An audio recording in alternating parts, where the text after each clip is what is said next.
Okay, let's unpack this. Imagine a 51-year-old woman. She walks into her physician's office. She's complaining of breathlessness, particularly when she's climbing stairs. Uh-huh. On the surface, she looks pretty healthy, but you look closer, her lips and eyes are pale. It's a classic, almost textbook sign of anemia, right? Right. That pallor is a big clue. Her heart, her lungs, they check out perfectly. No issues there. But then she kind of hesitantly mentioned something else. Frequent blood-stained stools and persistent constipation. Okay. Now, for many of us, these might just seem like a random, uncomfortable list of symptoms. But for an elite professional, someone who really masters the body's language, these clues, they're almost screaming. They point directly to a very specific anatomical region and a really precise problem. And understanding that region just unlocks the whole diagnosis. What's truly fascinating here, and really what separates, a good clinician from a master, is how symptoms like breathlessness, which you'd immediately think, okay, a respiratory cardiovascular, Yeah, exactly. can actually be a direct sort of cascading consequence of an underlying anatomical issue that's, well, pretty far removed from where you'd first look. Right. This case just immediately highlights the critical and often, frankly, understated importance of understanding the intricate details of the perineum. It's a region that gets overlooked, maybe oversimplified sometimes, yet it is absolutely vital for daily function, reproductive health, continence, and like this case shows, sometimes for life-saving diagnosis. It's really a prime example of how the body's systems are interconnected in these profound ways that aren't always obvious at first glance. It really demands a deep, integrated understanding. Exactly. And that's really our mission today. This deep dive, it's all about giving you that insider knowledge, equipping you with the same level of mastery as those, elite professionals. We're going beyond just surface level descriptions. We're dissecting every concept, every connection within the perineum so you can truly appreciate the depth, the significance, and the clinical power that comes from knowing this area inside and out. We're here to make sure you understand not just what is there, but profoundly why it matters for basically every single patient you might encounter. Absolutely. Getting that why is crucial. So let's start with the absolute fundamentals. What exactly is the perineum? Maybe think of it as the diamond-shaped floor of your pelvis. It's this crucial region situated inferior or below the pelvic diaphragm. Right. And it's not just empty space. It's a packed, dynamic area beneath the main pelvic cavity. And an incredible array of critical functions converge here. Excretion, reproduction, structural support. It all happens here. It might be, geographically small in the body, but it's responsible for a huge amount of what our bodies do every single day. And its structural organization is, well, it's a marvel of biological engineering, really. It's designed to manage these diverse functions with incredible precision. The perineum isn't just one undifferentiated blob of space, right? No, It's distinctly divided into two key triangles. There's an imaginary line connecting the two ischial tuberosities, those sit bones. That line divides it. You have the anterior urogenital triangle. As the name suggests, that houses the urogenital openings. So the urethra and vagina in females, or the urethra and the root of the penis in males. Makes sense. Then, posteriorly, you've got the anal triangle, which, well, universally contains the anus. This clear structural organization isn't just neat anatomy. It's immensely helpful for understanding and categorizing its varied roles, and importantly, the clinical conditions that pop up in each area. Okay. And a quick but really critical note on anatomical direction here. It's unique to this region. When we talk about the perineum, superficial actually means inferior, so closer to the skin surface. Right, towards the outside. Exactly. And deep means superior, so closer to the pelvic cavity inside. So you're always kind of orienting yourself from the outside in, or maybe from below looking up. Gotcha. And right in the very center, acting as this crucial anchor for basically everything we're about to discuss, is the perineal body. Ah, yes, the central tendon. Exactly. It's not just some random bit of tissue. It's a central fibromuscular mass. It's truly a linchpin. It serves as a primary attachment point for various muscles and fascial layers that just converge from all directions. Because of this really strategic position, it's absolutely key for maintaining stability and integrity in the whole perineal region. It essentially holds everything together. Interestingly, its precise location and the structures it directly interacts with differ slightly between the sexes. They do. In males, you'll find it nestled between the bulb of the penis and the anus, while in females, it's situated between the vagina and the anus, which reflects the different internal organs it provides that critical support for. Precisely. And while the anatomy itself is just endlessly fascinating, the why it matters part really comes alive when we think about the common and sometimes really severe clinical problems that can start or show up in this region. Right. The clinical relevance. Exactly. We're talking about a huge spectrum of issues, debilitating infections, significant injuries, organ prolapses, urethral obstructions, which can actually be life-threatening, and traumatic ruptures involving the anal canal, urethra, external genitalia. In males, for example, things like urethral obstruction, which can be incredibly painful and dangerous, or traumatic rupture of the penile urethra, infections of the epididymis and testis. These are things frequently encountered. They demand a really high level of diagnostic and interventional skill. So understanding this intricate anatomy isn't just academic. It's the absolutely indispensable first step towards effectively diagnosing, treating, and often preventing these challenges. It lets us truly master the situation. Okay, now that we've laid down that vital overview, let's zoom in. Let's dive deep into the first of our two triangles. Oh, okay. The anal triangle. This is the posterior half of the perineum, and like you said, it holds a wealth of clinical secrets. It really does. Visually, you can picture its diamond shape when the thighs are abducted, spread apart. Its boundaries are pretty distinct. Laterally, we have the palpable ischial tuberosities, those bones you sit on. Posteriorly, extending towards the tailbone, are the sacrotuberous ligaments, although these are often overlapped and covered by the massive gluteus maximus muscles. Right, you can't always feel them directly. And finally, at its posterior point, or apex, is the tip of the coccyx, the tailbone. What's really remarkable, and actually simplifies things for us here, is that the general anatomy of this whole posterior region is virtually identical in both males and females. That's a key point. Makes the knowledge highly transferable. Yeah. And at its very core, the undisputed central feature of this anal triangle is, of course, the anus, which is simply the lower external opening of the anal canal. Right. Flanking it on each side, kind of like supportive wings, are the paired ischioanal fossa. Now, these aren't just empty gaps. They're incredibly important spaces filled with specific contents and serving critical roles, which I'm sure we'll get into. Right. Understanding their boundaries and what's inside is paramount for diagnosing and treating conditions that crop up in this area. So let's get into the anal canal itself then. This crucial conduit, the final gateway of the digestive system. It's relatively short, only about 1.5 inches or maybe 4 centimeters long. It takes a specific path, extending downward and backward from the rectal ampulla, that dilated final section of the rectum, down to the external opening, the anus. Right. Under normal circumstances, its walls are kept closed, right? Held in apposition by the continuous involuntary tone of the levator's ani muscles, and critically, by the anal sphincters. It only opens intentionally during defecation. What's truly fascinating and absolutely critical for clinical understanding about the anal canal is its dual embryological origin.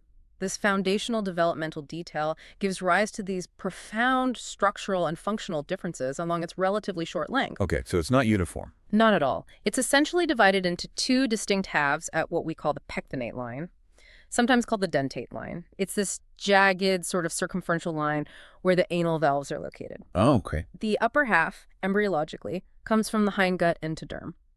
It's lined by columnar epithelium and features several vertical folds called anal columns. These columns are then joined at their lower ends by small, crescent-shaped folds, the anal valves. Now, crucially, its nerve supply comes from the autonomic hypogastric plexuses. What does that mean? It means it's sensitive only to stretch or distension. It causes maybe a dull ache or pressure, but not sharp pain. Big difference. Huge difference. Its arterial supply is from the superior rectal artery, a branch of the inferior mesenteric artery. Venous drainage goes to the superior rectal vein, which is a tributary of the inferior mesenteric vein and ultimately the portal vein. Lymphatic drainage from this upper half flows predominantly upward towards the pararectal and inferior mesenteric nodes, following the path of those superior rectal vessels. Now, in stark contrast, the lower half of the anal canal is derived from the ectoderm of the proctodium, that embryonic external depression. It's lined by stratified squamous epithelium, completely lacks those anal columns we saw above. Okay. And its nerve supply is somatic. It comes from the inferior rectal nerve, a branch of the pudendal nerve. This makes it exquisitely sensitive to pain, temperature, touch, and pressure. A massive clinical difference. Wow, yeah. Its arterial supply is from the inferior rectal artery, a branch of the internal pudendal artery. Venous drainage is via the inferior rectal vein, which is a tributary of the internal pudendal vein and drains into the internal iliac vein, part of the systemic circulation. And its lymphatic drainage heads downward and laterally to the medial group of superficial inguinal nodes. This clear, embryologically dictated division profoundly impacts how pathologies manifest and how patients experience symptoms. It's a key insight for any professional. That sensory difference, the nerve supply difference, is just absolutely pivotal then. So imagine the upper half of your anal canal, only sensitive to stretch, maybe registers as a dull ache. But the lower half, that part feels sharp pain, temperature, direct touch. So what does this all mean for clinical scenarios? How does that anatomical detail translate into a patient's actual experience and, critically, how we diagnose them? This distinction, rooted right there in embryology, is precisely why our patient in the opening case, with her prolonged bleeding from internal hemorrhoids, had painless bleeding. Her internal hemorrhoids originated in the upper half of the anal canal. That's where the visceral innervation only signals stretch or pressure. So maybe she felt a sensation of fullness or an ache, but never acute sharp pain. Right. Now, if the problem, say an external hemorrhoid or maybe an anal fissure, were located in the lower half of the anal canal where those somatic nerves are abundant, she would have experienced significant sharp pain along with the bleeding. Makes perfect sense. This simple yet profound anatomical knowledge isn't just academic. It's a foundational piece of clinical reasoning. It lets us interpret symptoms accurately and guides our diagnostic approach. It's really the difference between understanding the nuance of a patient's complaint and, frankly, missing a critical piece of the puzzle. Beyond its specialized lining, the anal canal is reinforced by a robust and vital muscle coat. Just like other parts of the intestinal tract, it features an outer longitudinal layer and an inner circular layer of smooth muscle. These contribute to its structural integrity and function. And absolutely integral to maintaining continence, the ability to control bowel movements, are the anal sphincters. We have two main types working together. First, the internal anal sphincter. This is involuntary. It's a thickening of that inner circular layer of smooth muscle we just mentioned, situated at the upper end of the anal canal. It's under autonomic control, providing constant tone. Okay, always working. Exactly. Encircling this internal sphincter is the external anal sphincter, which is composed of voluntary skeletal muscle. That means we have conscious control over it. Right. It forms a sheath around the internal sphincter and is traditionally described with three distinct parts: a subcutaneous part, a superficial part, and a deep part. The deep part of the external sphincter is particularly notable because the puborectalis fibers of the two levatoris muscles actually blend intimately with it. The pelvic floor connection. Precisely. These puborectalis fibers, part of the broader pelvic floor musculature, form a sling. It's attached to the pubic bones anteriorly and wraps around the anorectal junction, pulling it forward into an acute angle. This acute anorectal angle is absolutely vital for maintaining continence. It creates a sort of kink that prevents the involuntary passage of feces. Clever design. Very. Together, the internal sphincter, the deep external sphincter, and the puborectalis muscles form a distinct, palpable ring known as the anorectal ring. This is a critical landmark for digital rectal examination and a key structure in understanding continence. So it's the wonderfully coordinated action of these precise structures, the anal canal, the levatoris ani, those sphincters, that enables the complex process of defecation, a reflex we often take entirely for granted. It all begins when stretch receptors in the wall of the rectum are stimulated by the presence of feces. What happens then? That mechanical stimulation then kicks off a finely tuned, coordinated reflex.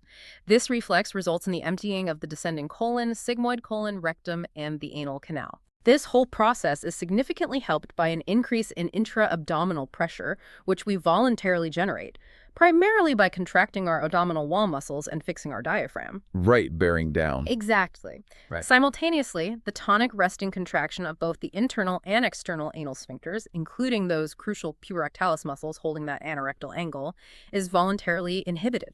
Relaxed. As the feces are evacuated, the mucous membrane of the lower part of the anal canal might, in some people, be extruded slightly through the anus, depending on how lax the submucous coat is. After the act, the mucosa is returned to the anal canal by the inherent elastic recoil and tone of the longitudinal fibers of the anal walls, plus the upward pull and contraction of the puborectalis muscle.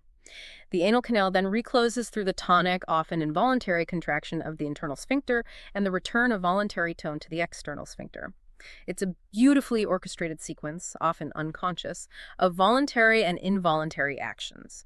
Incredible neurological and muscular coordination. Flanking the anal canal on each side is this fascinating and clinically significant space known as the ischioanal fossa, sometimes called the ischiorectal fossa, right? That's the older term, yes. Ischioanal is more precise anatomically.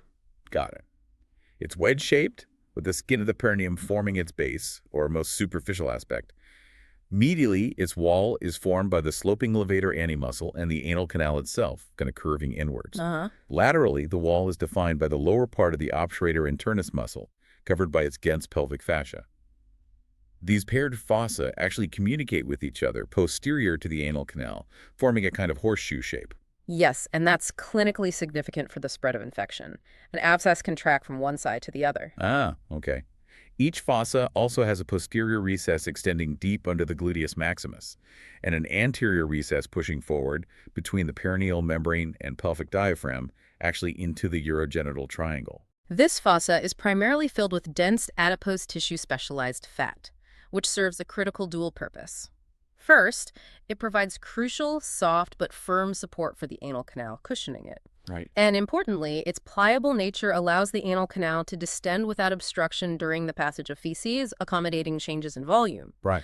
But crucially, beyond just fat, this space is also a major thoroughfare. Uh-huh. Embedded within a tough fascial canal on the lateral wall of the ischioanal fossa, specifically on the medial side of the ischial tuberosity, you'll find the pudendal canal. Okay, the pudendal canal. This canal houses the pudendal nerve and the internal pudendal vessels. These are the vital neurovascular structures supplying the entire perineal region. Their location here is paramount. Additionally, the inferior rectal vessels and nerve cross this fossa as they branch off from the pudendal bundle to reach the anal canal. Let's talk more about that neurovascular supply, because it truly underpins everything we've discussed in the perineum. The pudendal nerve, for instance, is an absolutely key player, a true anatomical marvel. It originates from the sacral plexus, specifically from S2, S3, and S4 spinal nerves. S2, 3, 4 keeps the penis off the floor, or the perineum innervated anyway. Right. It takes this incredibly intricate, almost roundabout journey. It leaves the main pelvic cavity through the greater sciatic foramen, briefly enters the gluteal region where it's actually quite vulnerable, then it curls sharply around the ischial spine, that bony landmark where the sacrospinous ligament attaches. From there, it dramatically passes back into the perineum through the lesser sciatic foramen before running forward within that pudendal canal we just mentioned. It's quite a trip. It is.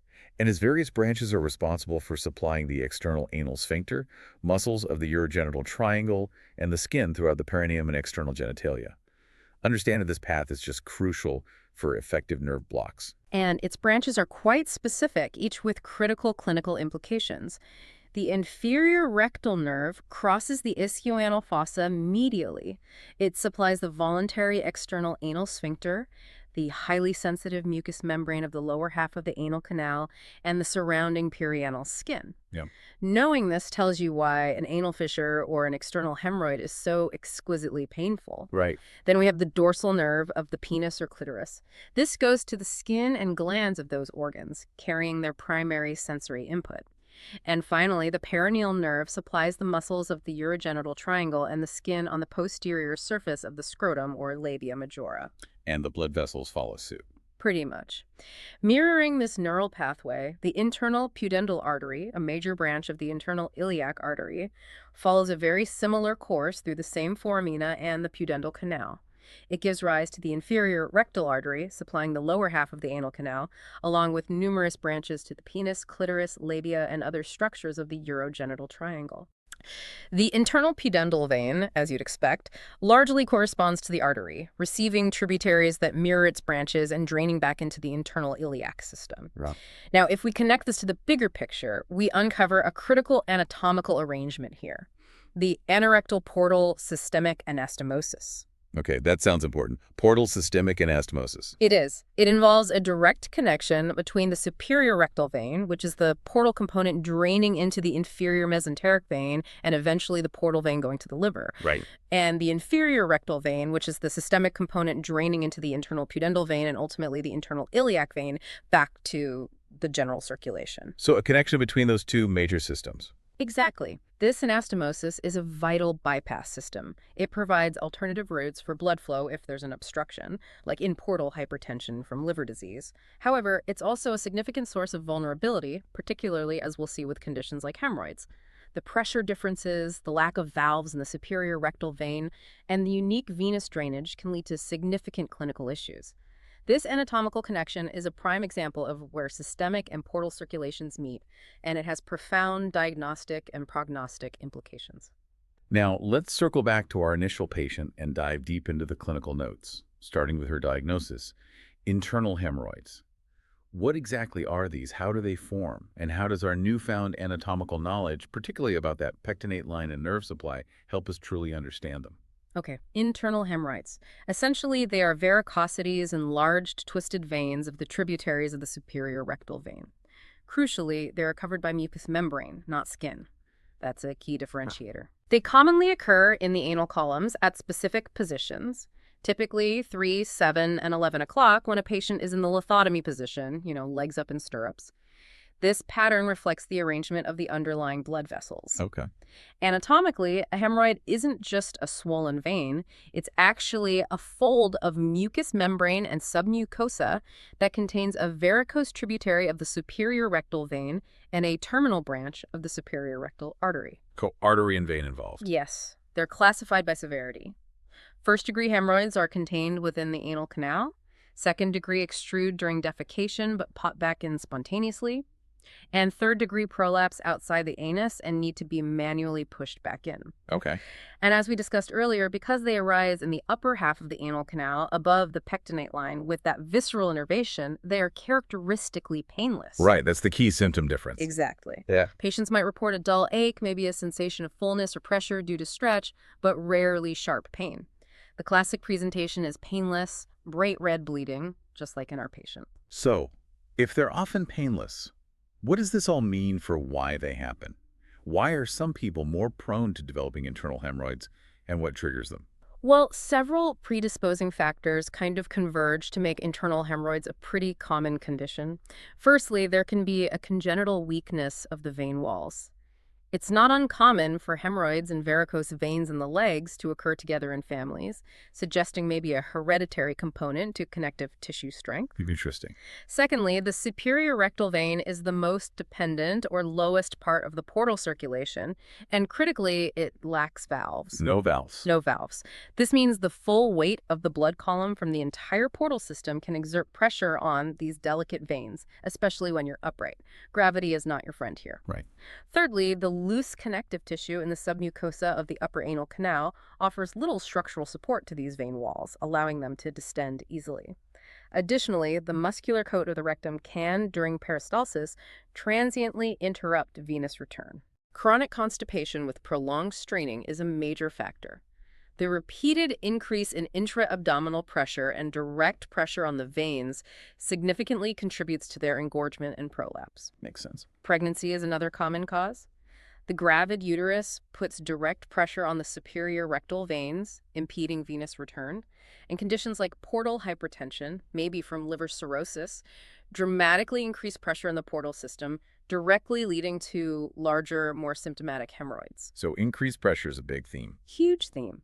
And critically, as elite professionals, we must always rule out underlying serious conditions like cancerous tumors of the rectum that could be blocking the superior rectal vein.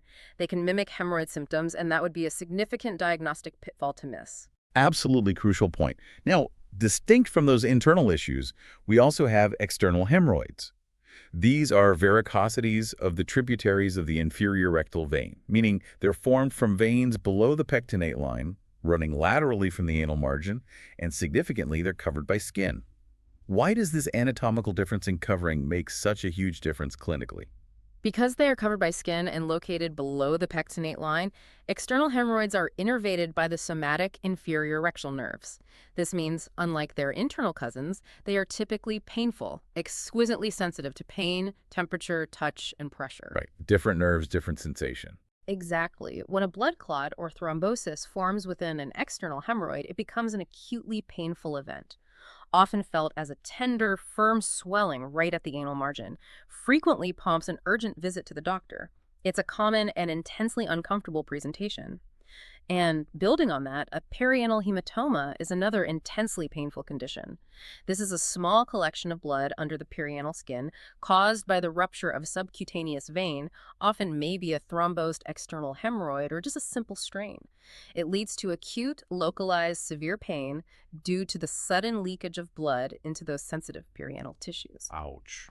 Another common and extremely painful condition is an anal fissure. These are linear tears or ulcers in the anal valves or the anoderm, most commonly occurring in the midline posteriorly or less often anteriorly. Okay, a tear. Yeah, typically resulting from chronic constipation and the passage of hard, large stools, which just mechanically tear the delicate lining. Because they're in the sensitive lower half of the anal canal, richly innervated by the inferior rectal nerve, they cause intense, sharp pain, especially during and after defecation. That sounds awful. It is. And this pain can then lead to a reflex spasm of the voluntary external anal sphincter, which further aggravates the fissure and perpetuates this cycle of pain and difficulty with defecation.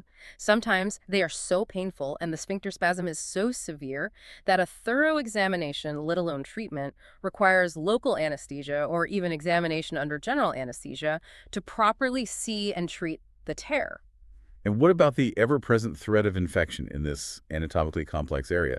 Seems like it would be prone. Perianal abscesses are a significant clinical concern, and their development really highlights the vulnerability of the anal region. They're usually caused by fecal trauma to the anal mucosa, or, more commonly, by infection of the small anal glands that open into the anal crypts.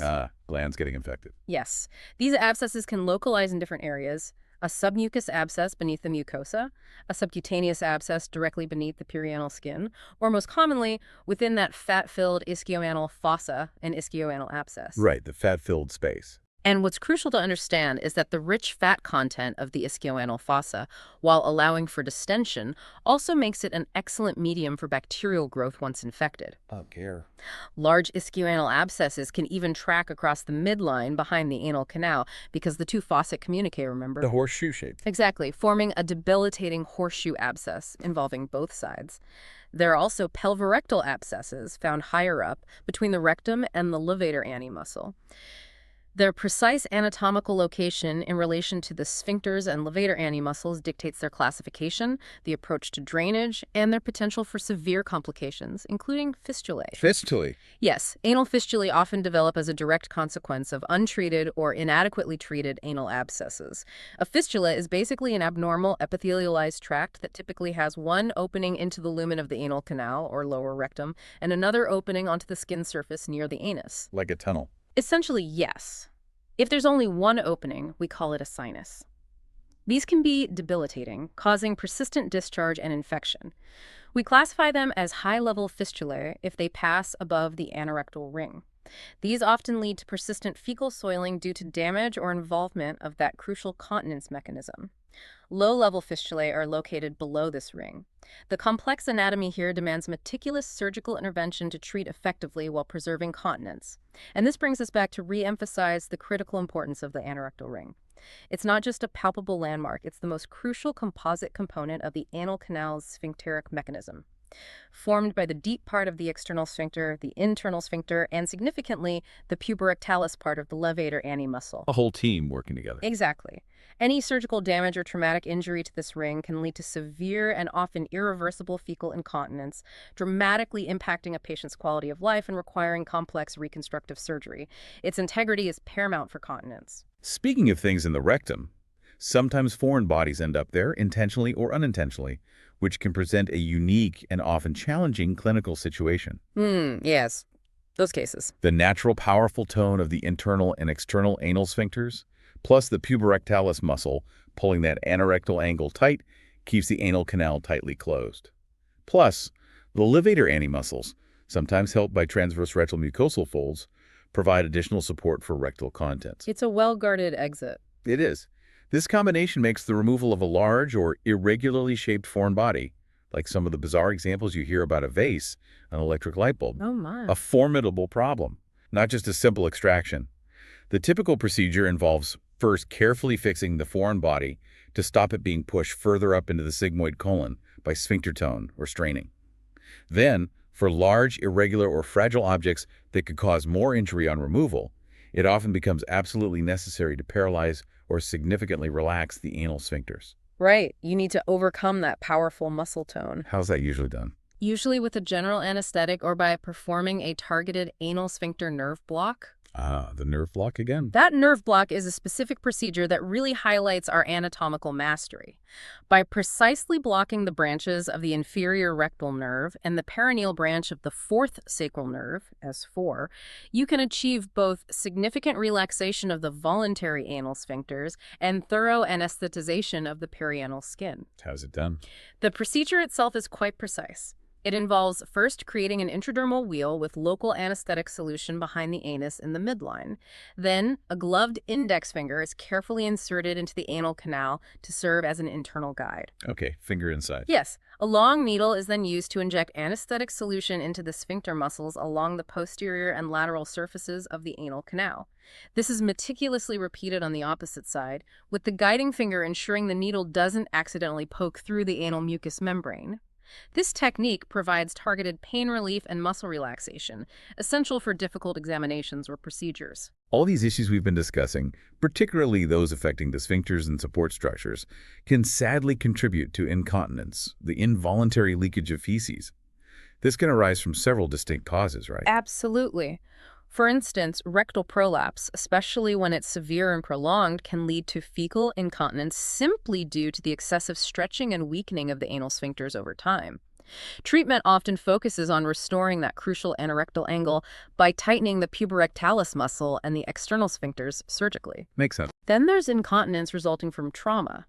Direct injury to the sphincters during childbirth, a common concern, or maybe iatrogenic damage during surgery, or from conditions like untreated perianal abscesses or complex fistulae that compromise sphincter integrity. And significantly, incontinence after spinal cord injury presents its own unique and complex challenges.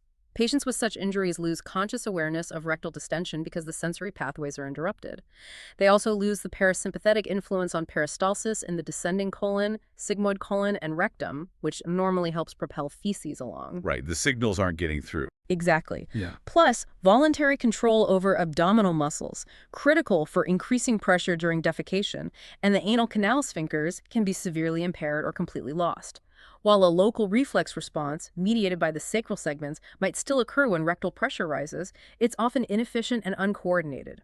This leads to chronic constipation, fecal impaction, and often overflow incontinence.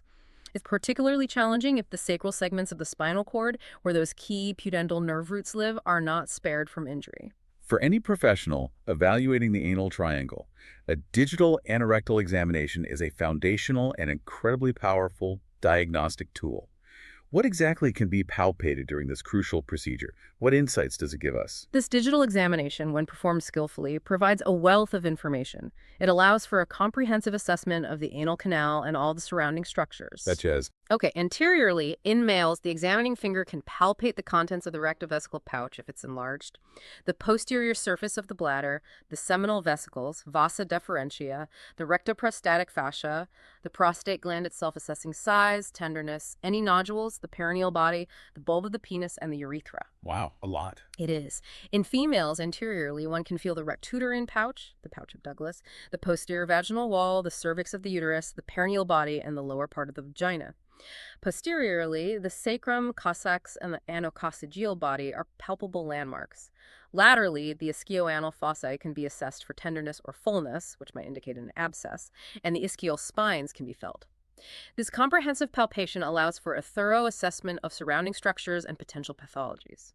Indispensable for diagnosing things like an enlarged prostate, pelvic masses, or perianal infections, it truly underscores how much information a skilled hand can gather. Here's a crucial clinical point, especially concerning cancer diagnosis. The specific lymphatic drainage of the anal canal is a detail no elite professional can overlook. Cancer, originating in the lower half of the anal canal below the pectinate line, drains to the medial group of superficial inguinal nodes. Why is this such a critical distinction for a physician? This lymphatic pathway is absolutely vital because it can lead to dangerous misdiagnosis. A patient might present with a swollen, painful lump in their groin. They, or even a less experienced clinician might initially mistake it for a common inguinal hernia or maybe simple swollen lymph nodes from a minor infection. Right. Seems plausible. But a deeper understanding reveals that it could actually be a secondary deposit, a metastasis from an aggressive cancer originating in the lower anal canal. Missing this connection can tragically delay critical cancer treatment. Conversely, cancer from the upper half of the anal canal drains upwards, following the superior rectal vessels to the perirectal and inferior mesenteric nodes. So inguinal lymph node swelling would be highly unlikely in those cases. This just highlights how absolutely vital it is to understand these specific lymphatic pathways. They directly guide diagnosis, staging, and treatment planning for malignancies. And just expanding quickly on infections in the ischial fossa, as we noted, these fossae are filled with fat, which unfortunately is poorly vascularized. Not much blood supply. Right. This makes them particularly vulnerable to infection, as immune cells and antibiotics struggle to reach the area effectively. Infections commonly track laterally from the anal mucosa through the external sphincter. Often the source is those infected anal glands. Less commonly, infections of perineal hair follicles or sweat glands can also be a source. Rarely, an abscess from higher up in the perirectal area, maybe above the levator ani muscle, can burst downward through the muscle and collect in the fossa. And that communication between the two fossa means an abscess can spread across the midline behind the anal canal, forming that horseshoe abscess involving the opposite fossa. Makes these infections complex to manage, requiring meticulous surgical drainage to prevent recurrence and further complications like fistulae. Finally, for this section, let's briefly touch upon the embryology of the anal canal. It really provides the blueprint for everything we've been discussing, from nerve supply to pathology, doesn't it? Absolutely. The very distal end of the embryonic hindgut initially forms this blind sac of endoderm known as the cloaca. This cloaca is in direct contact with an ectodermal depression on the surface called the proctodium. Right. These two layers form the thin cloacal membrane. Crucially, the cloaca is then divided by a mesenchymal structure, the urorectal septum, into anterior and posterior parts. The posterior part becomes the anorectal canal. This will give rise to the rectum and, significantly, the upper half of the anal canal, confirming its endodermal origin. Right, the hindgut part. Exactly. The inferior half of the anal canal, as we discussed, is formed from the ectoderm of the proctodium. The surrounding mesenchyme then differentiates to form the anal sphincters. The posterior cloacal membrane eventually breaks down around the 8th week of development, allowing the gut to open to the surface, forming the anus. This dual embryological origin is the fundamental reason underpinning those distinct innervations, vascular supplies, and lymphatic drainage patterns we detailed earlier. And it's why a specific problem above the pectinate line is so different clinically from one below it. And sometimes, as in all complex developmental processes, this formation doesn't go quite right, leading to congenital anomalies like imperforate anus. What happens here? Imperforate anus, occurring in about 1 in 4,000 children, is a congenital anomaly resulting from an imperfect fusion or breakdown of the endodermal cloaca with the ectodermal proctodium, or maybe a failure of the urorectal septum to fully descend. This prevents a normal anal opening from forming, leading to various degrees of atresia, a complete blockage or stenosis, a narrowing. It highlights a critical developmental failure at the junction of the primitive gut and the external surface, requiring immediate surgical correction to establish a patent anal canal. Okay, moving on from the posterior, from the anal triangle's fascinating details, let's now shift our focus forward to the anterior half of the perineum, the urogenital triangle. All right. This region is bounded anteriorly by the pubic arch and laterally by the ischiopubic rami, extending to the ischial tuberosities. This is the part of the perineum where we find the crucial urogenital openings, intimately connected with the external genitalia, playing central roles in urination and reproduction. This triangle, much like the anal triangle, is organized into several distinct and clinically important layers. That's right. Understanding these layers is absolutely fundamental for comprehending the structural integrity, the potential spread of infections, and the paths of fluid leakage in this area. Starting from the most superficial or inferior layer, meaning closest to the skin's surface, we have the skin itself. Then the superficial perineal fascia, which is actually composed of 2 sublayers. Okay. Deep to that, we encounter the deep perineal fascia, which then encloses 2 extremely important potential spaces. The superficial perineal space, also known as the inferior perineal pouch, and then the deep perineal space, or superior perineal pouch, which sits above it, closer to the pelvic diaphragm. Meticulously dissecting these layers is key to understanding the organization and potential routes for pathologies in this complex region. Let's delve into that superficial perineal fascia because, like you said, it's not uniform. It's actually divided into two distinct layers itself. First, there's the superficial fatty layer, also widely known as Camper's fascia. This layer is continuous with the fat found in the ischial fossa posteriorly and the superficial fascia of the thighs laterally. Interestingly, in the scrotum of males, this fatty layer is largely replaced by a specialized smooth muscle, the dartos muscle. Oh, yes, the dartos. This muscle contracts in response to cold, wrinkling the scrotal skin and reducing its surface area, a fascinating and crucial mechanism for temperature control to protect the testes. Absolutely vital for spermatogenesis. Then, deep to that fatty layer, we have the deep membranous layer, commonly known as callus fascia. This layer has precise and clinically critical attachments. Posteriorly, it firmly anchors to the posterior border of the perineal membrane and the perineal body. Okay, solid attachments. Very. Laterally, it attaches securely to the margins of the pubic arch along the ischiopubic romi. Anteriorly, it's continuous with Scarpa's fascia, the membranous layer of superficial fascia of the anterior abdominal wall. It also forms a tubular sheath over the penis or clitoris, and a distinct layer continuous with the superficial fascia of the scrotum or labia majora.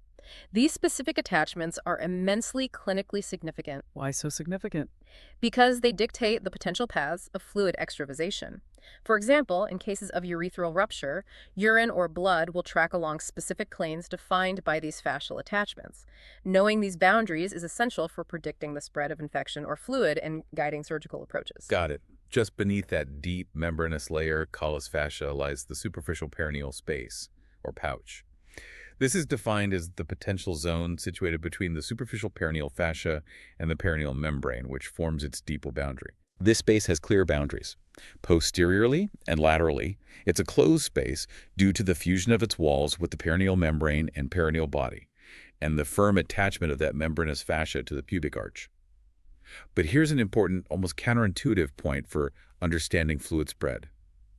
Anteriorly, this space communicates freely with the potential space between the superficial fascia of the anterior abdominal wall and the anterior abdominal muscles. Right, so fluid can track right up the abdomen. Exactly. So fluids originating here can track quite extensively upwards. And its contents are crucial for reproductive and excretory functions, making this a highly active area. In both sexes, this space contains the erectile bodies forming the bulb of the penis in males, or the bulbs of the vestibule in females, along with their respective covering bulbospongiosus muscles. You'll also find the crura of the penis or clitoris, each covered by their respective ischiocavernosus muscles. The superficial transverse perineal muscles are also located here, along with the numerous branches of the perineal nerves and vessels that supply these structures. In females, specifically, this superficial space also houses the greater vestibular glands, which play a key role in lubrication. Understanding these contents and their relationships is vital for both surgical approaches and diagnosing localized conditions. Here's where our mastery of current anatomy really comes into play, because there's been an evolution in understanding the urogenital diaphragm. For a long time, there was this traditional view, almost like a solid three-layered floor. But contemporary understanding now offers a more nuanced and, frankly, more accurate perspective. What does this all mean for us and our understanding of this region, especially clinically? You've hit on a crucial point that reflects how anatomical knowledge evolves. It's not static. Traditionally, the urogenital diaphragm was described as a distinct, three-layered musculofascial structure. It was envisioned as filling the urogenital hiatus, that gap under the pubic arch where the levator ani muscle is incomplete. Right, like a flat sheet. Exactly. These three layers were thought to be from superficial to deep. The inferior fascia of the urogenital diaphragm, also called the perineal membrane, then the deep perineal space containing the sphincter urethrae and deep transverse perineal muscles, and finally the superior fascia of the urogenital diaphragm. Okay, that's the old view. That's the traditional view. However, contemporary anatomical research and understanding now present a much more complex region. Many authors actually question whether the urogenital diaphragm truly exists as a single, distinct, flat, layered structure as traditionally depicted. The current, more accepted view is that the deep perineal space, or pouch, is simply the zone located deep or superior to the superficial perineal space. So just a space, not necessarily a diaphragm. Pretty much. The perineal membrane effectively forms its inferior boundary, and the inferior fascia of the pelvic diaphragm forms its superior boundary. The perineal membrane itself is now understood as a strong, thin, fibrous sheet firmly attached along the ischiopubic rami. The contents of this deep perineal space are, regardless of the precise definition of the diaphragm, incredibly crucial for both sexes. It includes part of the urethra specifically, in males, the intermediate or membranous part, and in females, a significant portion of it. It also houses the inferior part of the external urethral sphincter, which is key for voluntary urinary control. Okay. You'll also find critical neurovascular branches supplying the external genitalia traversing this space, and the anterior recesses of the ischioanal fossa extending into it. Regarding the external urethral sphincter, it's now understood as a complex structure with multiple parts, often oriented more vertically than previously thought. Only its inferior portion seems to form a true sphincter-like unit encircling the urethra. Also, it's believed that deep transverse perineal muscles likely exist only in males, with this space being largely filled by more diffuse, smooth muscle mass in females. This updated understanding profoundly refines our clinical approach to conditions affecting continence and pelvic floor integrity, moving beyond those perhaps overly simplistic textbook diagrams. Okay, now let's focus specifically on the male urogenital triangle, exploring its unique anatomy and functions in incredible detail. Starting with the penis. It's typically described as having a fixed root, which we'll get into, and then a free-hanging body, the externally visible part. The root of the penis is a fundamentally crucial fixed part, largely hidden from view. It's composed of three principal masses of erectile tissue: the bulb of the penis and the right and left crura of the penis. Bulb and crura, got it. The bulb is a midline structure, firmly attached to the inferior surface of the perineal membrane, and importantly, the urethra passes right through its center. The bulbospongiosus muscles, as we mentioned, cover its exterior. Each crus, Latin for leg, attaches firmly to the side of the pubic arch, specifically the ischiopubic ramus, and each is covered by an ischiocavernosus muscle. Okay.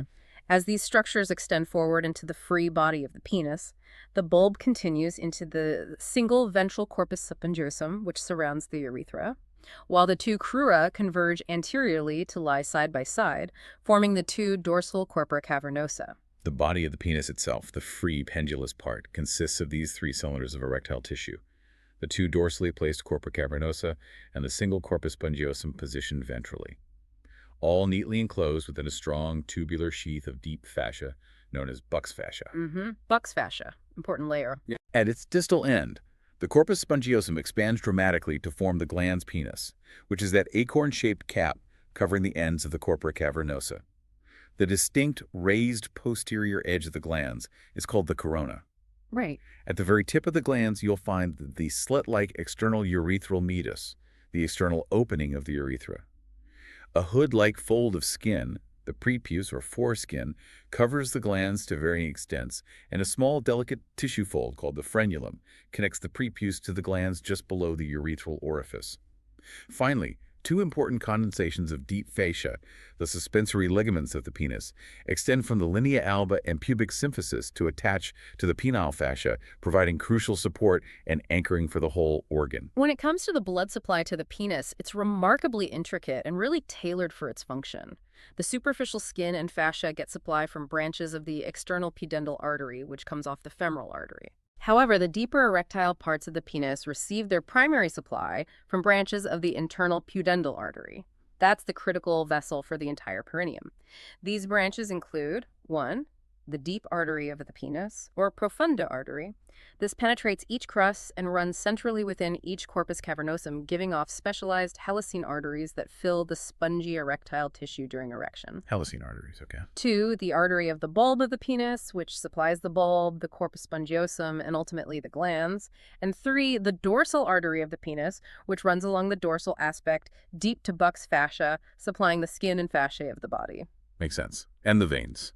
Venous drainage largely mirrors these arteries, but critically, the erectile bodies drain into venous plexuses that coalesce into a single large, deep dorsal vein of the penis.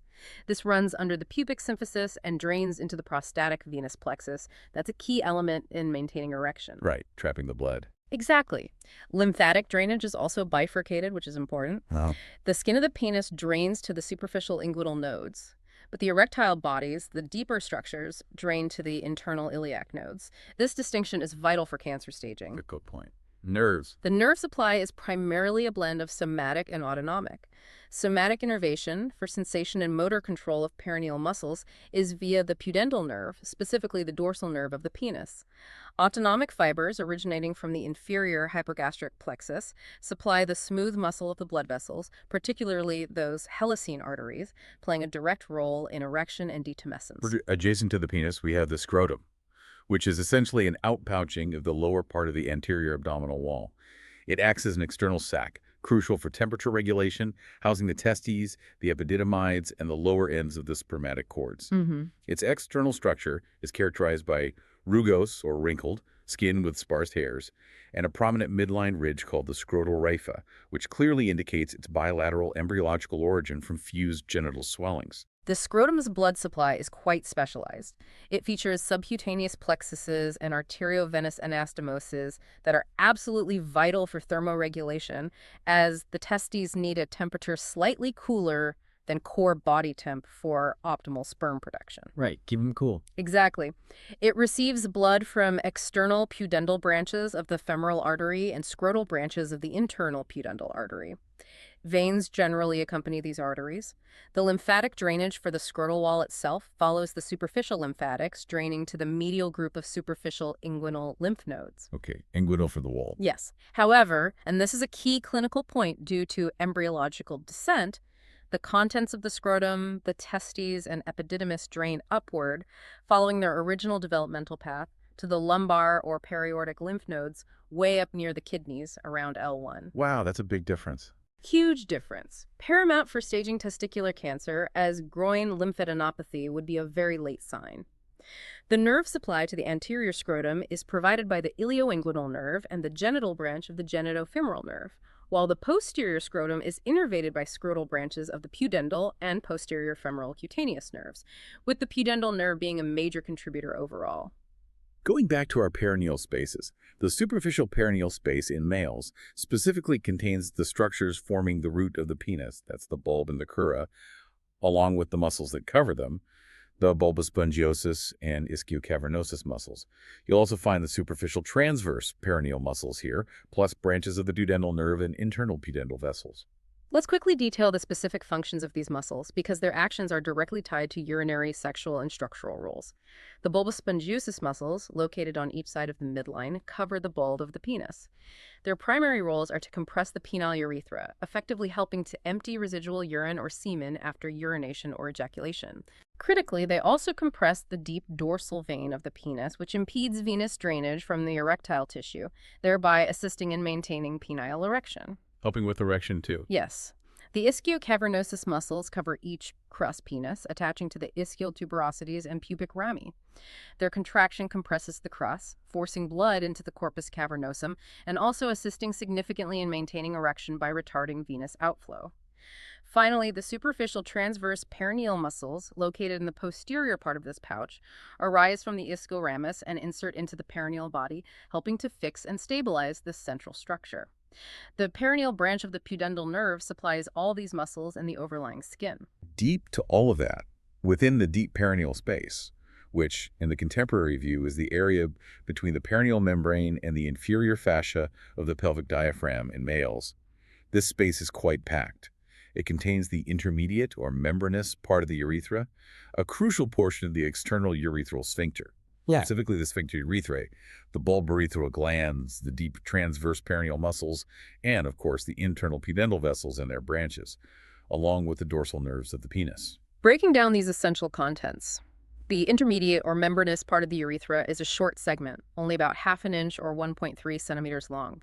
It's uniquely significant because it's surrounded by the inferior part of the external urethral sphincter and is recognized as the shortest and least dilatable portion of the entire urethra. Least dilatable. Yeah. Important clinically. Very important, especially during catheterization, due to its vulnerability to trauma. The external urethral sphincter itself is a complex, voluntary muscle. Its inferior portion, often called the sphincter urethrae muscle, forms a true sphincter-like unit around this intermediate urethra, compressing it and relaxing during micturition.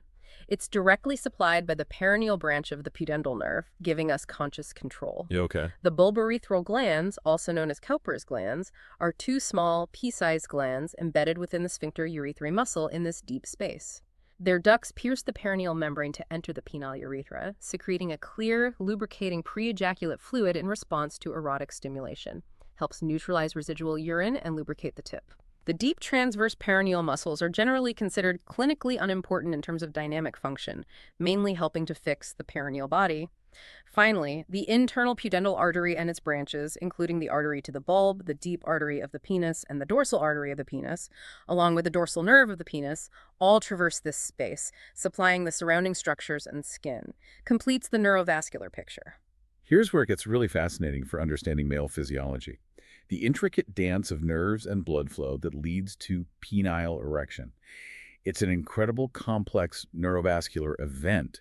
Can you walk us through what's happening behind the scenes for this profound physiological process? Penile erection is indeed a marvel of integrated systems, a complex neurovascular event initiated by a variety of sexual stimuli, both psychic-like pleasurable sights, sounds, smells, and direct tactile input from the body and genital skin. Mind and body. Exactly. These afferent sensory stimuli bombard the central nervous system, which then sends efferent nervous impulses traveling down the spinal cord to the parasympathetic outflow.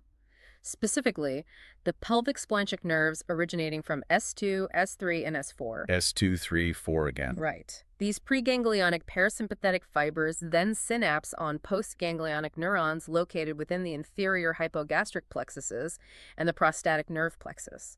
The postganglionic fibers then travel as tiny cavernous nerves, which crucially join the internal pudendal arteries and distribute directly to the erectile tissue at the root of the penis. So parasympathetic nerves are key. Key for initiating it. Parasympathetic stimulation triggers a profound vasodilatation of the helicine arteries, those specialized arteries within the corpora cavernosa. This causes a massive, rapid increase in arterial blood flow into the cavernous spaces of the corpora cavernosa and corpus spongiosum, leading to their rapid engorgement and expansion. Filling up with blood. Right. As these erectile bodies swell, they crucially compress the draining veins, specifically the deep dorsal vein, against the surrounding buccal fascia, effectively retarding venous outflow. This increased internal pressure, combined with reduced outflow, causes the penis to rapidly increase in length and diameter and assume the rigid erect position. The hydraulic effect. Precisely. Once sexual climax is reached and ejaculation occurs, or if the excitement dissipates, the helicine arteries undergo vasoconstriction, arterial inflow diminishes, and venous outflow is restored, causing the penis to return to its flaccid state. It's a beautifully precise hydraulic system orchestrated by the nervous system. Following erection, the climax of sexual response for males is ejaculation, a powerful, coordinated event. Can you detail the steps involved in this intricate process? Okay, ejaculation. As sexual excitement intensifies, a preliminary step is the moistening of the external urethral meatus due to secretions from those bulbourethral glands, facilitating the passage of semen. Right, lubrication. Friction on the glans, penis, and other afferent impulses trigger a significant sympathetic nervous discharge from the T1-L2 spinal cord segments. So, erection is parasympathetic, ejaculation is sympathetic. Point and shoot, as they say. Yeah, that's the mnemonic. This sympathetic stimulation causes the smooth muscle of several reproductive ducts and glands to contract rhythmically. The duct of the epididymis, the vas deferens, the seminal vesicles, and the prostate. Okay, everything squeezes. This propels mature spermatozoa from the epididymis and the secretions from the seminal vesicles and prostate into the prostatic urethra. Here, this fluid mixes with the pre-ejaculate secretions from the bulbourethral glands and penile urethral glands, forming seminal fluid, or semen. Got it. The forceful ejection of the semen from the penile urethra is then achieved by rapid, rhythmic contractions of the bulbous spongiosus muscles, which act like a pump, compressing the urethra. Critically, during this entire process, the internal urethral sphincter of the bladder neck contracts tightly, while the detrusor muscle of the bladder relaxes. Prevents backflow. Exactly. This dual action is vital. It prevents the retrograde ejaculation of semen back into the bladder, ensuring its forward expulsion, and also prevents urine from entering the prostatic urethra during ejaculation. It's an exquisitely coordinated sympathetic and somatic reflex, ensuring successful reproduction. Finally, in the male urogenital triangle, let's achieve mastery over the male urethra. understanding its various parts, its peculiarities, and why each segment is clinically important. It's quite a long and complex structure, about 8 inches or 20 centimeters, extending from the bladder neck to the external meatus on the glans penis. It's divided into three distinct and functionally important parts. First, the prostatic urethra, approximately 1.25 inches or 3 centimeters long, which passes vertically through the prostate gland. This is notably the widest and most dilatable portion of the entire urethra. Makes it easier passage for instruments once past other constrictions. Okay, wide and stretchy there. Then we have the intermediate membranous urethra, which is quite short, about half an inch or 1.25 centimeters. This crucial part passes through the sphincter urethrae muscle and the rigid perineal membrane, and it is significant for being the shortest, most delicate, and least dilatable portion of the entire urethra. Ah, the danger zone. That's a good way to put it. High-risk area for trauma during instrumentation. Finally, the penile, spongy urethra, is the longest segment, about 6 inches or 15.75 centimeters, running through the bulb and corpus spongiosum of the penis. Within the glans penis, it dilates to form the fossa terminalis, or navicular fossa, before terminating at the external meatus, which, paradoxically, is the narrowest part of the entire urethra. Narrowest to the very end. Right. The ducts of the bulbourethral glands, as we mentioned, open into this penile urethra just below the perineal membrane. Understanding these distinct segments, their dimensions, and their relative dilating capacities is absolutely crucial for safe and effective clinical procedures, particularly catheterization. Now for some vital clinical notes concerning the male urogenital triangle, starting with circumcision. This is the surgical removal of the greater part of the prepuce, or foreskin. What are the common medical and non-medical reasons driving this procedure? Circumcision is performed for various reasons, both medical and cultural. In many newborn males, the prepuce cannot be fully retracted over the glans, a condition termed phimosis. If severe or recurrent, this can trap smegma in urine, leading to persistent infection and inflammation of the glands, balanitis, or prepuce posthitis. Okay, inflammation and infection risk. Right. Repeated infections can cause fibrosis and further constriction of the preputial orifice, potentially obstructing urination. There's also long-standing belief in some medical circles that chronic inflammation of the prepuce may predispose to carcinoma of the glans penis, although that link is complex and debated. For these medical reasons, prophylactic circumcision is commonly practiced in some cultures, and it is also a significant religious or cultural rite in many communities worldwide. Understanding these motivations is important for patient counseling. And what about catheterization in males? This is a routine procedure, but it demands precise anatomical knowledge. Why is understanding these precise anatomical points so critical for what seems like a routine procedure? Indeed, for any elite professional, catheterization isn't just a rote skill, it's an application of nuanced anatomical knowledge. When passing a catheter or other instrument along the male urethra, several anatomical facts are paramount, and failing to respect them can lead to serious complications. Like what? Firstly, the external urethral orifice at the glans penis is the narrowest point of the entire urethra. This is where initial resistance might be met. Just inside the glans, the urethra dilates to form the fossa terminalis, but near its posterior end, a mucosal fold can project into the lumen, potentially snagging the catheter. Okay, a potential hurdle. The intermediate or membranous part of the urethra is narrow, delicate, and fixed, making it a point of significant potential resistance and high vulnerability to trauma. In contrast, the prostatic part is the widest and most dilatable. So gentle approach needed there. Very gentle. The procedure typically involves positioning the patient supine, holding the penis erect at a right angle to the anterior abdominal wall to straighten the initial curve. A lubricated catheter is passed through the external meatus, easily traversing the penile urethra. A slight resistance is then typically felt at the intermediate part due to the external sphincter's tone and the surrounding rigid perineal membrane. The penis is then gently lowered toward the thighs to straighten the second curve, and with careful, gentle pressure, the catheter is pushed through the sphincter. Passage through the prostatic urethra and bladder neck should then proceed without difficulty. Why is respecting this so critical? Because failing to respect these narrowings and curvatures or using excessive force can lead to urethral trauma. You can create false passages, cause strictures, or even rupture the urethra, which has severe complications ranging from infection to urinary extravasation, urine leaking into surrounding tissues. Mastery of this precise anatomy is fundamental to patient safety. And speaking of complications, urethral infection is common in males, often leading to chronic issues.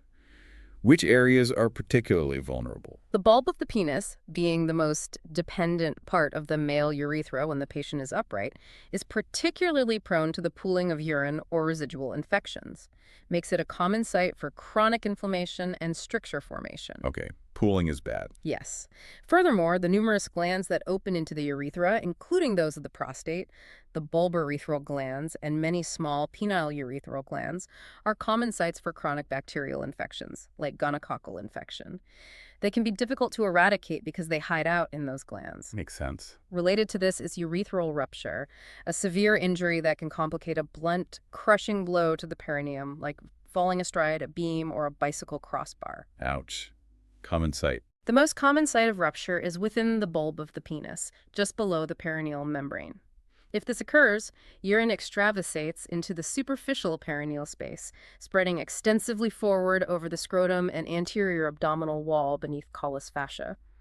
Following those fascial planes we talked about. Right, tracking along the fascia. If the intermediate or membranous part of the urethra ruptures, rarer but more dangerous urine escapes into the deep perineal space.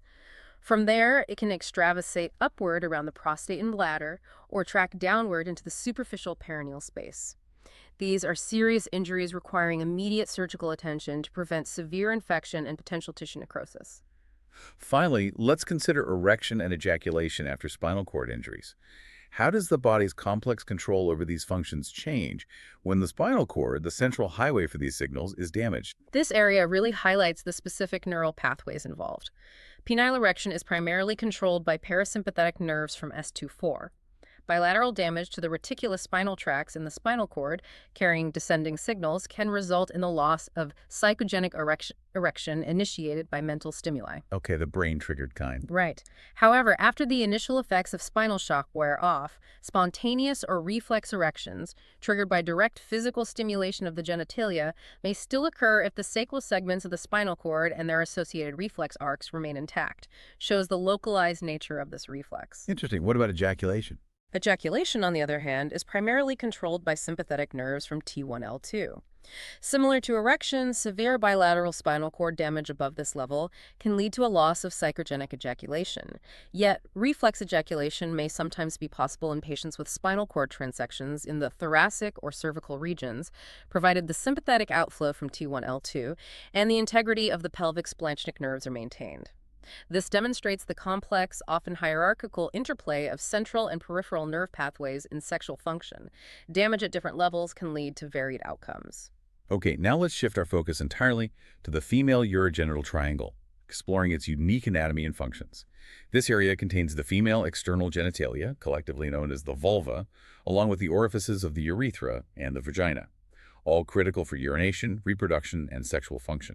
The term vulva is indeed the collective name encompassing all the visible external female genitalia. This includes the mons pubis, the labia majora, the labia minora, the clitoris, the vestibule, which is a specific space, the vestibular bulbs, and both the greater and lesser vestibular glands. Lots of parts. What's the vestibule specifically? The vestibule itself is a smooth triangular space situated posterior to the gland's clitoris and bounded laterally by the labia minora. It contains the external openings of the urethra, the vagina, and the ducts of both the greater and lesser vestibular glands. Its blood supply comes from numerous branches of both the external and internal pudendal arteries, ensuring rich vascularization essential for sexual arousal. Lymphatic drainage from the skin of the vulva goes to the medial group of superficial inguinal nodes. Again, a crucial detail for diagnosing infections or malignancies.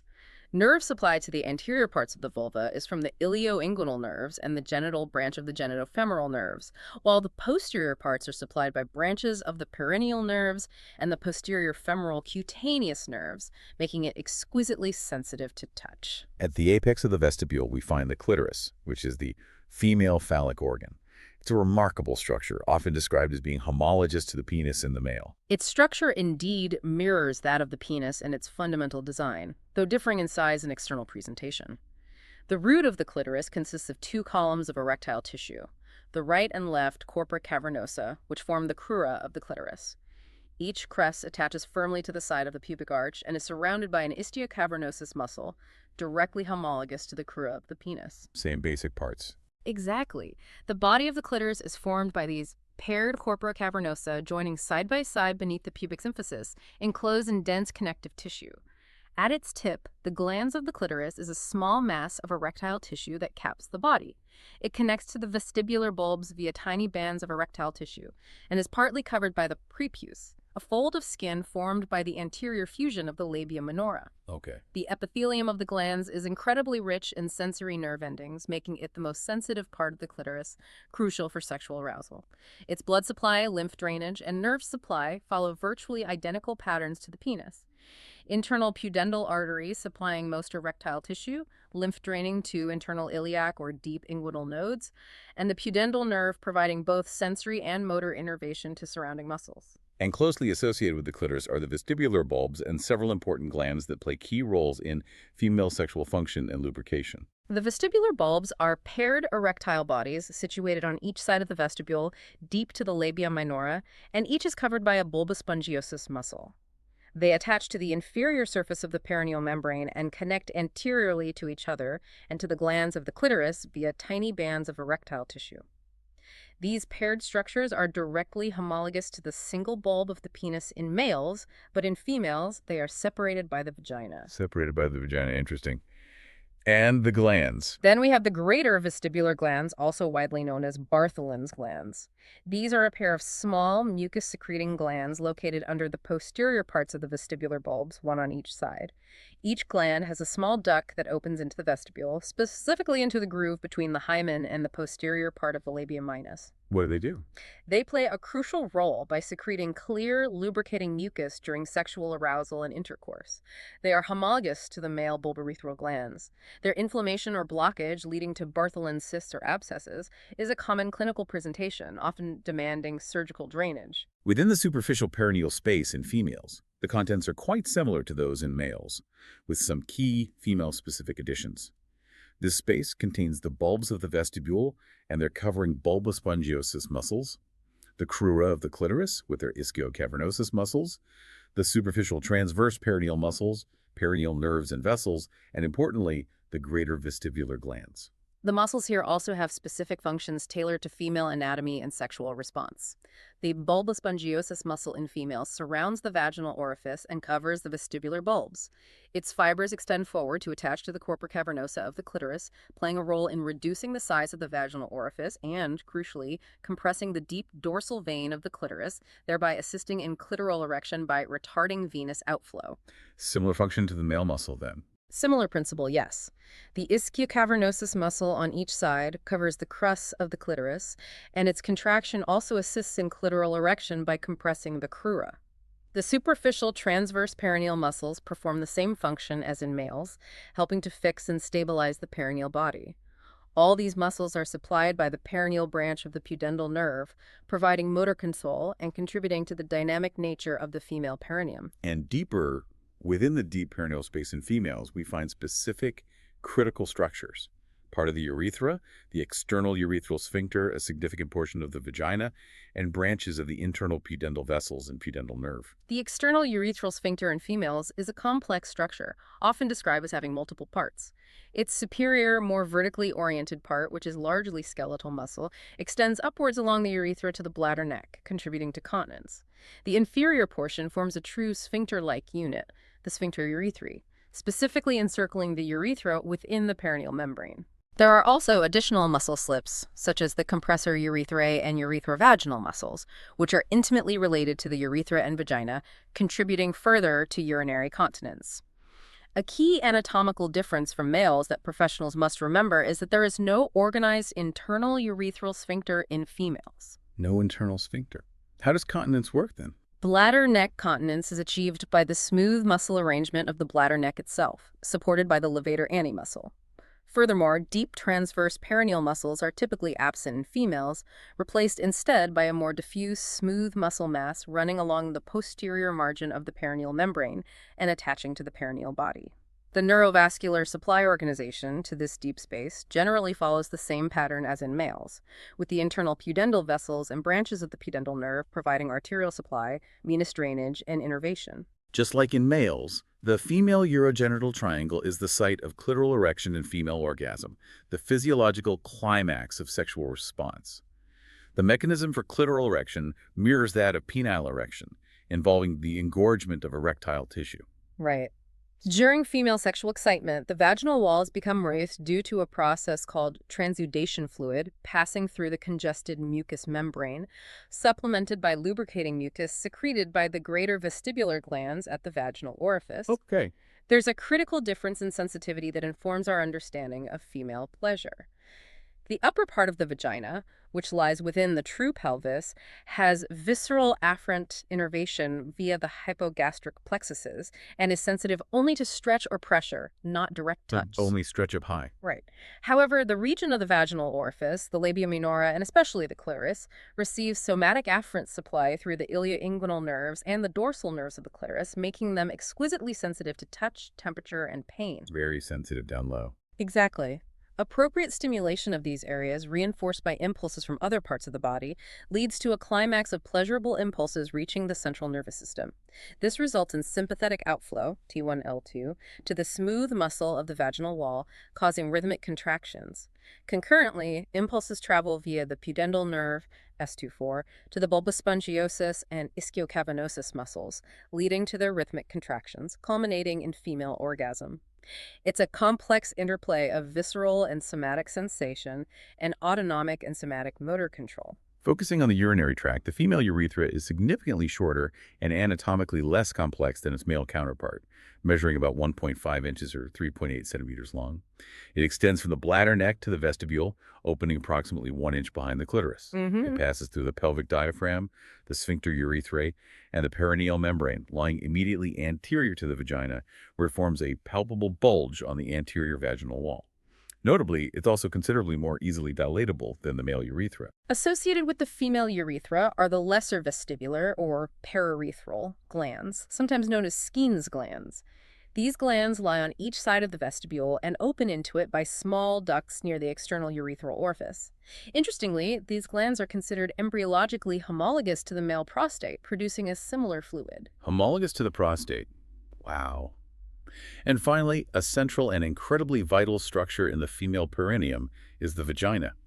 This is the female genital canal, a muscular and distensible tube. It acts as the excretory duct for menstrual flow from the uterus, serves as the receptive organ for the penis during intercourse, and critically forms a major part of the birth canal. Absolutely central. This muscular tube extends upward and backward for about 3 inches or 8 centimeters, with the cervix of the uterus piercing its upper anterior wall. In virgins, the vaginal orifice is typically protected by a thin mucosal fold called the hymen, which is perforated at its center to allow for menstrual flow. The vagina has a dual anatomical location and critical support structures. Its upper half lies above the pelvic floor, within the true pelvis, positioned between the bladder anteriorly and the rectum posteriorly. The lower half, however, resides within the perineum, situated between the urethra anteriorly and the anal canal posteriorly. So part pelvic, part perineal. Exactly. Its support structures are vital for preventing prolapse. The upper third is supported by the levator's muscles and various ligaments, transverse cervical, pubocervical, sacrocervical, the middle third by the perineal membrane, and the lower third by the perineal body. Different supports at different levels. Yes. Its blood supply comes primarily from the vaginal artery, a branch of the internal iliac, and the vaginal branch of the uterine artery, with blood draining into the internal iliac veins. Lymphatic drainage is regionally diverse. The upper third drains to internal and external iliac nodes, the middle third to internal iliac nodes, and the lower third to superficial inguinal nodes. Again, a crucial detail for staging gynecological cancers. Nerve supply is mainly from the inferior hypogastric plexuses for the upper vagina, making it sensitive only to stretch, while the lower vagina and vaginal orifice receive somatic innervation, making them highly sensitive. Time for some critical clinical notes on the female urogenital triangle, starting with vulval infection. This area seems quite prone to infection. What specific anatomical features contribute to this vulnerability? The vulva's anatomical features do make it a fertile ground for infection. It has numerous glands and ducts opening onto its surface, sebaceous glands of the labia majora, ducts of the greater vestibular glands, lesser vestibular glands. This rich glandular presence provides potential reservoirs for bacteria. Lots of places for bugs to hide. Pretty much. Additionally, its proximity to the urethral and vaginal orifices means it's constantly exposed to potential pathogens. The vagina itself, in contrast, lacking glands and lined with stratified squamous epithelium, is remarkably resistant to infection, provided its internal pH remains low and acidic due to lactobacilli, which prevents the overgrowth of pathogenic bacteria. An interesting sign related to the vulva in pregnancy is the appearance of a bluish discoloration in the vulva and vagina. What's the significance of this? This bluish discoloration, clinically known as Chadwick's sign, is an important early diagnostic sign of pregnancy. It typically appears between the 8th and 12th week of gestation and often intensifies as pregnancy progresses. What causes it?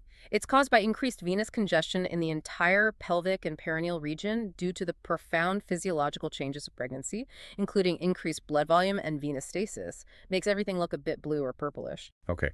Regarding urethral infection, the female urethra's short length and straight course, only about 1.5 inches, makes females particularly susceptible to ascending infections, right? Bacteria can just travel up easily. Exactly. It allows bacteria from the perineum to easily reach the bladder. This is precisely why cystitis, or bladder infection, is far more common in females than in males. What about urethral injuries in females? They're relatively rare because it's short and protected. However, severe pelvic fractures can inflict damage where the urethra emerges from the fixed perineal membrane, particularly due to shearing forces during a traumatic event.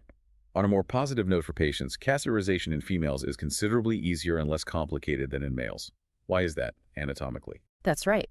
Because the female urethra is significantly shorter, wider, much straighter, and inherently more dilatable than the male urethra, catheterization just presents fewer anatomical challenges. Only minor transient resistance is typically felt as the catheter passes through the external urethral sphincter. The absence of complex curves and narrowings, which plague the male urethra, streamlines the procedure. Makes sense. And vaginal examination through digital palpation. Hugely valuable. Immense diagnostic value for a professional. A skilled digital exam allows physicians to not only assess the health of the vaginal walls and the cervix, but also to palpate the uterus and all the surrounding structures, leveraging our deep knowledge of the anatomical relations from the entire pelvis. It's really a cornerstone of gynecological and obstetric assessment. The perineal body, which we discussed earlier as that central fibromuscular mass, is especially important in females because it's larger and crucial for supporting the posterior wall of the vagina and thus the uterus. Given its location and vital role, it's particularly vulnerable to perineal injury during childbirth. What are the implications of such damage, and what interventions are used? You've highlighted a critical area of obstetric importance. Indeed, damage to the perineal body by laceration during childbirth, particularly during a rapid or complicated delivery, can lead to permanent weakness of the pelvic floor. Serious consequences. Very. While minor abrasions of the posterior vaginal wall and superficial perineal skin are common, severe spontaneous tears can extend deeply into the anal canal, damaging the crucial external anal sphincter and perineal body. This can result in debilitating fecal incontinence and pelvic organ prolapse if not meticulously repaired. Such injuries necessitate immediate and accurate surgical repair of the anal canal, vagina, and perineal body to restore integrity and function. So, to prevent those bad tears. To prevent such severe, uncontrolled tearing, which can be difficult to repair and lead to long-term complications, obstetricians often perform an episiotomy. This is a planned surgical incision made posterolaterally through the perineal skin, specifically designed to avoid the anal sphincters and perineal body midline, creating a controlled tear. It's typically used in difficult labor, breech deliveries, or forceps deliveries, or when the perineum is deemed insufficiently elastic. Lastly, a pudendal nerve block is a common procedure during childbirth to provide local anesthesia. But it's important for professionals to understand precisely what it does and, critically, what it doesn't anesthetize. Absolutely, critical distinction. A pudendal nerve block primarily anesthetizes the somatic innervation of the perineal skin, the lower vagina, the labia, and the motor supply to the perineal muscles. Provides excellent pain relief for localized procedures like episiotomy repair or forceps application. Okay, so good for the perineum itself. Yes, but it's crucial for an elite professional to know its limitations. It does not completely abolish sensation from the anterior part of the perineum, as that area also gets innervation from the ilioinguinal and genitofemoral nerves, which aren't targeted by this block. Right. Furthermore, it does not abolish the pain from uterine contractions, as that pain ascends to the spinal cord via visceral afferent nerves following sympathetic pathways, entirely separate from the pudendal nerve. So, doesn't help with labor pain itself. Not the contraction pain, no. The indications for a pudendal block typically include the second stage of a difficult labor when the baby's head is descending through the vulva, or when forceps, vacuum extraction, or an episiotomy is needed. There are two primary procedures, each requiring precise anatomical landmarks. The transvaginal method, where the ischial spine serves as the bony landmark and the needle passes through the vaginal mucosa to inject anesthetic around the pudendal nerve after carefully passing the sacrospinous ligament. Alternatively, the perineal method uses the ischial tuberosity as a landmark, with the needle introduced into the pudendal canal about 1 inch deep to the medial side of the tuberosity, where the local anesthetic is then infiltrated around the nerve. Mastery of these landmarks and techniques is essential for effective pain management without systemic side effects. Okay, let's unpack this. How do these incredibly complex structures of the external genitalia even form in the first place? It's a marvel of development, starting from surprisingly similar shared embryonic structures that then differentiate based on genetic programming. It truly is. Early in embryonic development, around the 4th to 6th week, embryonic mesenchyme starts proliferating around the cloacal membrane, causing the overlying ectoderm to form 3 distinct swellings. First, a midline genital tubercle forms between the cloacal membrane and the umbilical cord. Okay, genital tubercle. Then, paired genital folds appear on either side of the cloacal membrane. And finally, paired genital swellings develop lateral to the genital folds. The critical point here is that by the 7th week, all external genitalia are morphologically identical regardless of genetic sex. Looks the same. In different stage. Exactly. The genital tubercle elongates to form a primitive phallus. The urogenital membrane, the anterior part of the cloacal membrane, then ruptures, allowing the urogenital sinus, which is continuous with the urethra, to open onto the surface. Endodermal cells from this urogenital sinus then proliferate, forming a urethral plate within the root of the developing phallus, which will form the future urethra. So from that shared blueprint, how does male genitalia development specifically proceed? What are the key transformations? In genetically male embryos, XY, the presence of testosterone and dihydrotestosterone drives differentiation. The primitive phallus rapidly elongates, becoming much larger. This elongation pulls the genital folds anteriorly onto its ventral surface, where they form the lateral edges of a urethral groove. The endodermal urethral plate, which we mentioned, forms the floor of this groove. The penile urethra then develops as these two genital folds progressively fuse along the shaft of the elongating phallus, like closing a zipper, extending all the way to the root of the glans penis. Zipping up the urethra. Pretty much. Later, during the 4th month, the remainder of the urethra within the glans develops from an ectodermal bud at the very tip of the glans, which then canalizes or hollows out to create the final external urethral opening. The prepuce, or foreskin, forms from a circular fold of skin that grows from the base of the glans, eventually covering it. This fold remains tethered to the ventral aspect of the glans root to form the frenulum. Meanwhile, the erectile tissue, the corpus spongiosum and corpora cavernosa, develops within the mesenchymal core of the penis, completing the male external genitalia. In contrast, female genitalia development in XX embryos in the absence of significant androgens is less extensive in terms of elongation. The primitive phallus, instead of greatly elongating, bends caudally and forms the relatively small clitoris. It's smaller. Yes. The genital folds do not fuse to form a urethra, as they do in the male. Instead, they remain separate and develop into the labia minora. The larger genital swellings enlarge to form the prominent labia majora.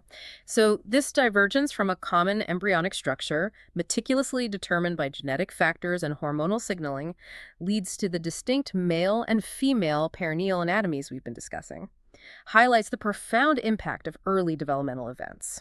Sometimes these intricate developmental processes go awry, leading to congenital anomalies that can have significant clinical implications. One such example is meatal stenosis, where the external urinary meatus is excessively small. What are the consequences, and how is it addressed? Meatal stenosis and abnormally small external urethral meniscus can have serious consequences if left untreated. The constricted opening causes a significant back pressure effect on the entire urinary system, potentially leading to urinary retention, recurrent UTIs, and even long-term damage to the kidneys and bladder. Not good at all.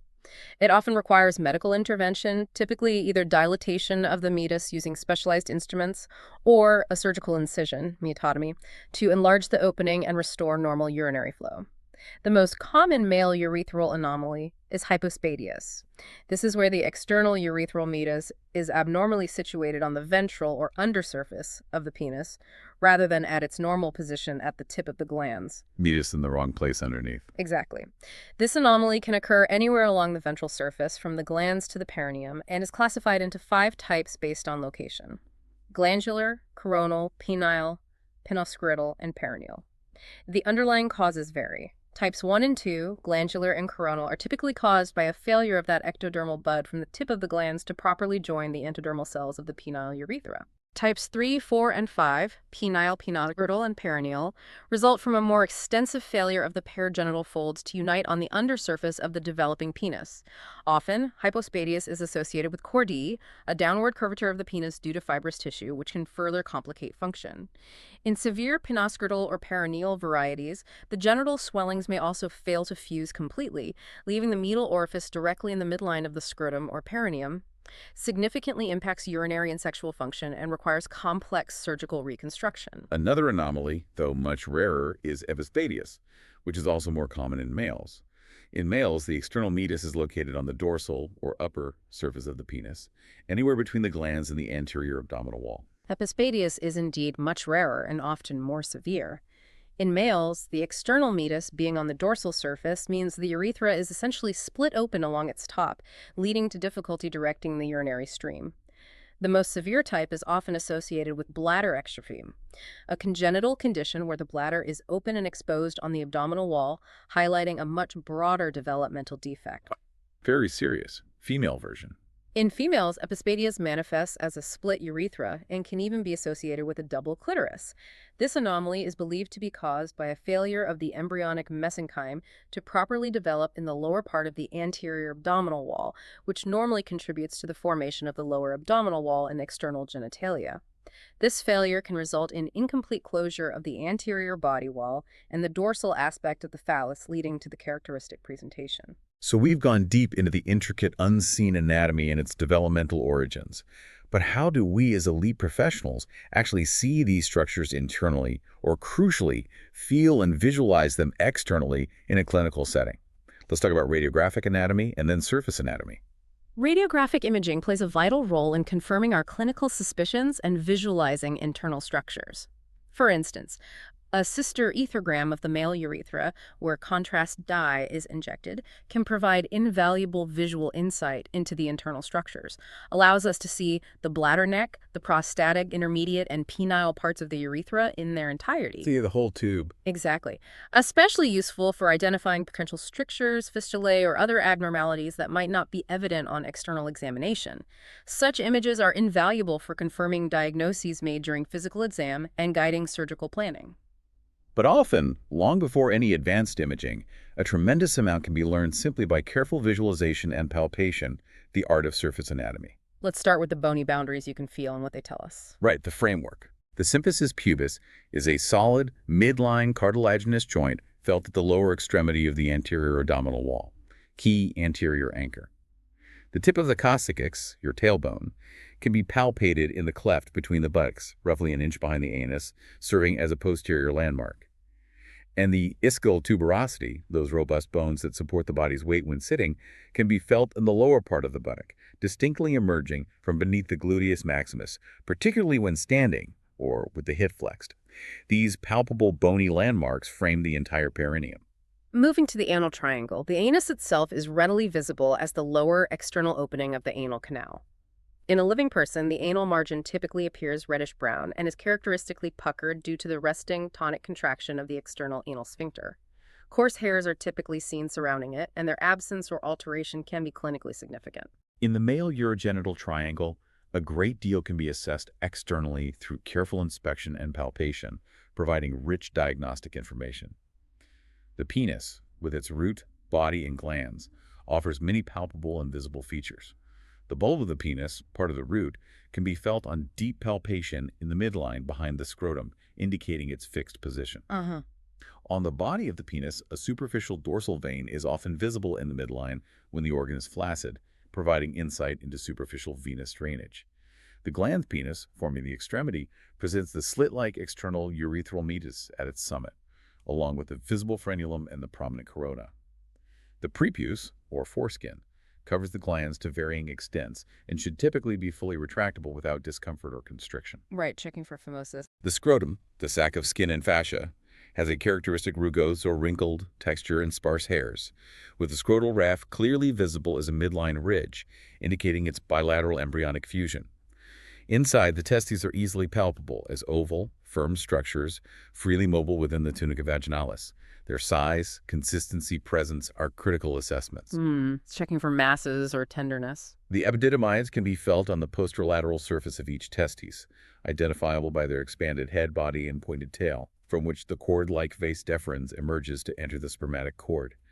Any tenderness, swelling, or nodules here are clinically significant. Absolutely. Epididymitis is common.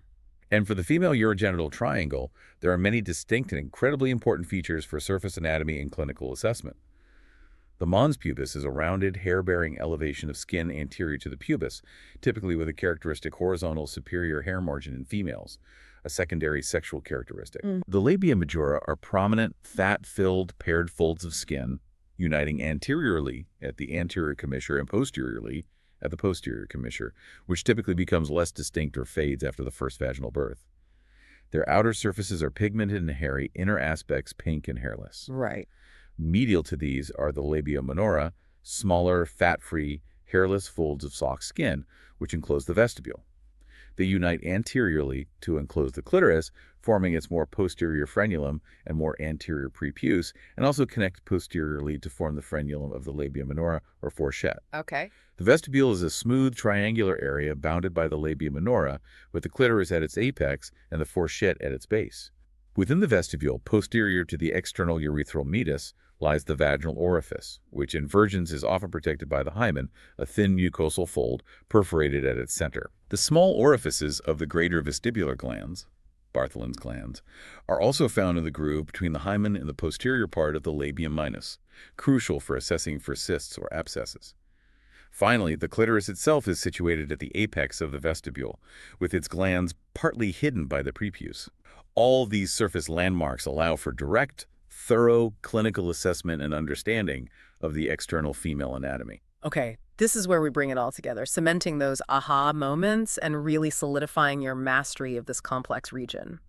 If we connect this to the bigger picture, the perineum is far more than just a defined anatomical region. It's a critical hub of interwoven excretory, reproductive, and structural systems. Every detail has profound clinical implications. Right, putting it all together. To summarize our deep dive for elite professionals, the perineum overview.